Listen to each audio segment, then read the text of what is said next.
Fortnite's newest update just nerfed aim assist, but why do I think this is actually a good thing for controller players going forward? We also had Savage and Mongrel almost win a tournament together. They're looking extremely strong, and I want to talk about some other potentially new teams. There's rumors that Pete and Poyo have now split up, and we got our first look at Peterbot and Cold. There's a lot to talk about. Let's jump into it. I do apologize for the setup being a little bit scuffed. I'm currently in San Diego for TwitchCon. I'm only here for today and tomorrow, and then back to the normal setup going forward. Let's kick off talking about the biggest part of the update, aim assist. I was literally flying during this update. I landed in the US and I pull out my phone, I check Twitter, and I see a post that aim assist has been nerfed. And now I didn't believe this, so I had to start looking around. I started DMing people trying to figure out what was going on, and I got to the bottom of it. Obviously, if you play controller, or even if you don't, you probably heard we got an aim assist update. Now, is it better or is it worse? Some people saying they prefer it, some people saying it's awesome, some people say it's terrible. What is the actual answer? Now, I don't play on controller, so I can't judge this. So I've asked a whole bunch of people. Firstly, I went to Twitter, I asked my community, the average players, to kind of get a feel for it. Seems like some people prefer it, but most people don't like it. And then I asked a bunch of pros. Now, the pros say it doesn't really feel any different. To be exact, Reed and Teeny were playing the Brazil Duo Cash Cup, two of the best control players in the world, and they both said the same thing. It feels basically the same, but they're still going to complain about it because they want it to get buffed. And honestly, I respect that. But it looks like the general consensus from people that I think aren't just freaking out because it's different are saying that longer range aim assist feels better, but really close range, especially like in the box aim assist, feels worse. And that makes sense for what they're trying to achieve with it. The actual dev went onto social media, went onto Twitter to talk about their thought process behind the aim assist changes and what they're trying to achieve, which I thought was awesome. I really like that level of communication. So they're trying to make more human-like aim assist. What that means is you don't get those crazy inhuman flicks where you like flick and stick onto a target. Now, aim assist isn't really that strong anymore, so you don't get too many instances of this. But the reason why so many people in competitive esports don't like aim assist is because it does things that humans physically can't do. Same as like when builds are breaking and it like flicks onto people through the builds, when if you didn't have aim assist, you couldn't even see them. So things like that. So it's kind of achieving what it's supposed to achieve, but is it better or worse for the game? Now, I haven't been able to judge it just yet. We did have the Duo Cash Cup opens today, and it looks like the controller players for the most part did about as good, but I really like the fact that Epic is working on aim assist. If you play on controller, don't panic. I think it's going to get buffed, honestly. I'm pretty sure they are going to make it stronger over time because they clearly are accepting that it's not good the way it is. Now, the thing with aim assist I have to worry about is if you buff it too much, it gets way too good for the best players in the game, right? You go back to early chapter 2 where the pros are just absolutely frying everyone and it's just completely broken. But we only had 4 of the 100 players playing at the global LAN on controller. So clearly at the top level, it's also not strong. So they can buff it without having the best controller players just dominate everyone and ruin everything. And because they're clearly trying to work on it, it means they know it's not in a good spot. So even if you hate the new aim assist changes you're on controller, I wouldn't get upset. I think this is a W for you in the long run. They're clearly working on making it better. If they were just happy with the way it was, they wouldn't even be touching it. And I like the idea of making it more human-like, so it rewards having good aim, and it helps you because, again, trying to aim on a joystick compared to a mouse is just 10 times harder. So there needs to be aim assist. We can't have the game without it, but like the dev said, if you go too far on aim assist, then the mouse and keyboard players have their experience ruined, and we go back to early chapter 2 where everyone's complaining. So I think most people agree it's not strong enough right now, and they need to work on it. Now, the other thing that's making aim assist really hard to work on, I've talked about, is bullet travel time. If you shoot a gun and the bullet has to take time to travel to get there as opposed to hit scan, which is what we used to have, aim assist can't really work at long range because if you're locked onto the target, then you can't hit them because you shoot at them and it'll go behind them. You need to shoot in front of them. So if they bring back hit scan next chapter, which I think they will, and I'll talk about that more later in the video, I think that'll help controller players a lot. So if you get buffed aim assist and they keep tweaking this new aim assist and we get hit scan back in the game, I think overall it will end up being a W for controller players. Now, why do I think we are going back to hit scan weapons in chapter 6? Well, it's because I think we're getting rid of attachments as well. So I almost am positive we're getting rid of attachments going forward in Fortnite. And it's because of the new gun. We have the Stark Rifle in Fortnite. It is in competitive as well. Unfortunately, no, it is not hit scan. The laser gun that literally shoots light beams at the speed of light still has bullet fall off. It's just hilarious to look at. You look in the distance, you shoot, it's like, doo. I find it hilarious. It's so stupid. This gun obviously has to be hit scan, but it would have been way too too strong if it was hit scan, but it has no attachments. The same as the Uzi. There's a bunch of new guns being added to the game or brought back, and Epic isn't even bothering to put attachments on. They're not even trying because they're like, who cares? We're going to scrap this feature anyway. That's at least my take. There's no way they're adding this many guns without attachments, and it doesn't mean anything. I feel like attachments have made the game too confusing. I think they haven't really been a great feature. I think Epic just wanted to add something big with Chapter 5. They always like to add something big and new to make it, feel like a new chapter, not just a new season. And I think attachments was one of them. I'm glad they tried, but I feel like most people agree it hasn't really hit the mark. So I think they're going to move away from that, and I think they're probably going to move away from bullet travel time as well. I'm not as sure about that, but I'm almost positive we're losing attachments going forward. Now, what do I think of the Stark Rifle? It's in competitive, so it does affect the game quite heavily, but not really. It's balanced. It seems good. Like, it works like it's supposed to. Your ADS, and it's got slower fire rate, but it hits hard, and then you slow it down, and then you hit fire and it shoots faster. But again, it's not hit scan. I don't think it's stronger than the burst rifle. Certain pros like Vico and Peterbot have both said they absolutely love it. I saw Bucky running it today in the Cash Cup and hitting some crazy shots, so it's still good, but it's definitely not overpowered. And I think the burst is better for long range, and then I think the combat or the Scar are just better at close range anyway. So it's kind of in that weird middle ground, but it's not terrible. It is the only thing we got with the new update that's affecting competitive, other than the fact that vending machines have been removed, which is a little bit weird and could really affect heal-offs going forward. Again, if you can't buy med kits at big POIs, then there's going to be way less med kits in the loot pool, which could be a good thing, but other than that, that's all that happened for competitive. You're probably thinking, where are the map changes? Aussie, you said they were going to add some crazy Stark mobility item.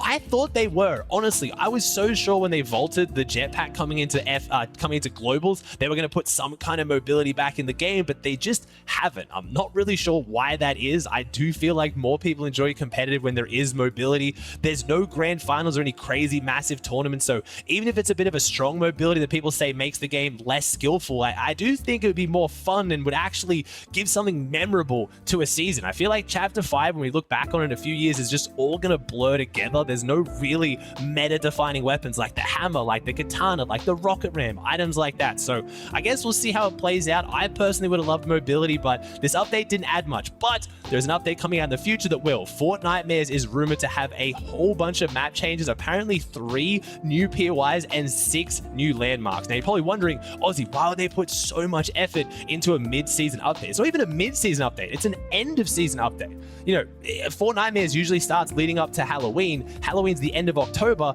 and OG starts at the start of November. Now, that also isn't a coincidence, because a lot of people are rumoring the fact that this Fortnite and what happens is going to take us back to Chapter 2, back to the OG season. So it would make sense they're going to have a massive amount of content in that to start hyping up the OG season. I don't think Chapter 2 OG is going to be as popular as Chapter 1 like we saw last year, because obviously that was going to just take over the internet. Everyone wanted the chance to go back and jump into Prime Fortnite. All their friends were on. It was fantastic, but I still think Chapter 2 OG is going to be really big, and Epic hasn't really done much about it. The only reason we know it's coming is because of the leaked roadmap of the whole year. That's why we've known OG's been coming for months now. Fortnite themselves haven't really done much to tease it, so I think this will be their big reveal where they're going to officially announce it and start bringing things into motion. But Fortnite is looking like a massive content update, which we didn't really get with this update.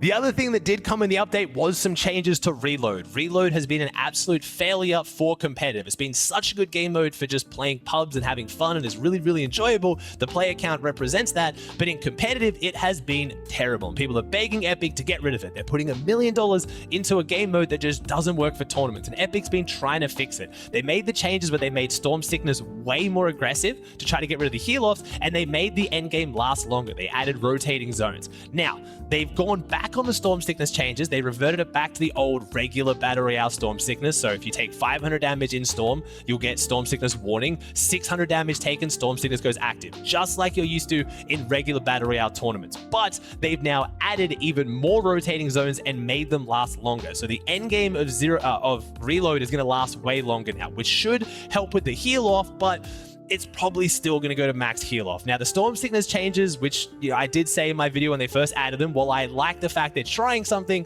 weren't really going to work. And that unfortunately made Reload even worse. It just meant that Everyone made it to the end game. No one could pop any heals because Storm Stingers kicked in so quickly. Everyone died, and one person was randomly the winner. It was even less skillful than the 6 medkit heal off. So what would I do to fix reload at this point? Because I think, again, these changes will make it better, but it's still not going to be great. I think you have 2 options. I think you either have to make kills worth way more. You have to pretty much either make the medkits go back to the old medkits where you can't pop them in 10-tick zones, or you have to massively reduce the amount of heals you can pop. You need to get people fighting, you need to reward them for fighting, and then you need to nerf the heal off. But better than this, because that would just make it feel like a mini battle royale. It wouldn't feel substantial. It wouldn't feel like reload. I want the reload portion to matter in tournaments. I want competitive reload to be a full W key fest. I want you to spawn in, and when you die, you come back in with your loadout and you just keep fighting constantly. Like, the respawns happen quicker. I want to get elim bonuses for killing a whole team. I want it to be a whole bunch of fighting, and then if you make it through all that, then you play the end game, and if you consistently win those fights and make it end game, you get a bunch of points. If we're gonna have a reload game mode, let's actually make the reload portion feel relevant. You know, like it was kind of like 50v50, or even, sorry, Team Rumble, where you just keep spawning back in with your loadout and just keep fighting. Or if you ever play those creative free-for-all maps with your friends where you just spawn in and keep fighting, I want it to feel like that. Otherwise, we might as well just put the money into battle royale. Why are we trying to make these mini battle royales where everyone just spawns, everyone camps, no one fights, and they play endgame? Like, make it feel substantially different. At least that's what I would want to do if they were going to make Reload a proper tournament game mode. Like I said, we did have a duo cash cup team. We had a whole bunch of new duos. We had Clicks playing with Ron, people freaking out that Peterbot and Pollo split up because Pete played with Cold. A lot to talk about, but I do want to give some massive props to Savage and Mongrel, who came second in the duo cash cup opens. We almost saw Savage and Mongrel winning a tournament in Chapter 5. Would have been super exciting to see, but there was a cheater in first, so they ended up coming third, technically second, and they played really well. It looks like Savage got the roommate buff. He's moved in with Mongrel in London like they've been talking about. It's so cool to see their vibes back together again in the same room. They really do make it even more entertaining when they're living together, and their performances back it up. So they will be playing in finals tomorrow. I hope they do really well. Again, we had a bunch of weird duos on NA, most notably Peter and Cold. Oh no, Peter split up with Pollo. Peter dropped Pollo because he sucks. No, Peterbot and Pollo won the last duo cash cup. They have officially announced, we've already talked about in this channel, but they've officially announced Peter, Pollo, and Cold as a trio for 2025. And it looks like Peter and Cold want to start working on their chemistry, so they played the duo cash cup together. They almost didn't qualify. They had to both end stream in the last game and drop a 14 kill win just to qualify. They only just made it as well by 5 points. So things were looking a little bit sketchy, and it really did make people realize that Pollo and Peter are so good. Cold is obviously a phenomenal player, and I'm sure once he plays with Peterbot more, their chemistry will improve, but they almost didn't make finals. They did. They've claimed all of the raft. I have a feeling they'll do extremely well. It is worth mentioning, they spent the whole tournament completely W-keying, and the new format only gives you 1 point per kill, not 2, so it was also the format's fault. It's like they played poorly. They were absolutely running through teams. We saw some other weird duos, like we had Reet and Kanata. We had a bunch of teams, but again, you guys keep asking me which ones are real. Well, all of them and none of them. We don't have a major duo tournament anymore, so a lot of people are just playing with other duos for fun. They're kind of, you know, testing out the vibes for trios. There's not really any set duos. First place still gets 10 grand in these duo cash cups, so they're worth taking seriously. You want to play it with someone you can actually lock in with, but I wouldn't freak out or pay too much attention to who's playing with who. It doesn't really mean that much.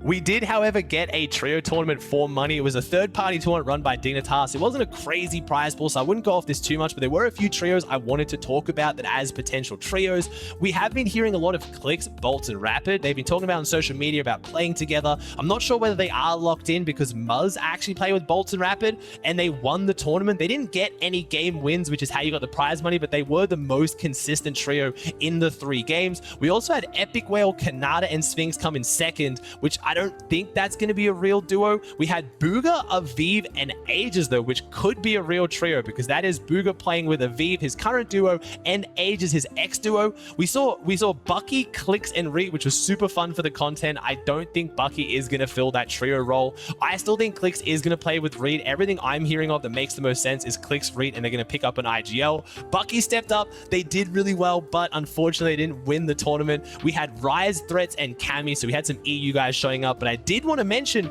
Poyo, Peterbot, and Cold, again, locked in as an official trio, came 12th overall. They got a 7th, 7th, and a 24th. The last game, they got landed on by a whole bunch of people, but it's like we kind of expect. They've got all the firepower, they were dropping a bunch of elims, but the consistency and chemistry wasn't quite there yet. Again, it's a small third-party tournament. I wouldn't freak out. I'm sure if it was a Cash Cup or FNCS, they'd be even more locked in, but it was interesting to see how some of these trios didn't have the instant success we thought they were going to, dominating every single game off the bat.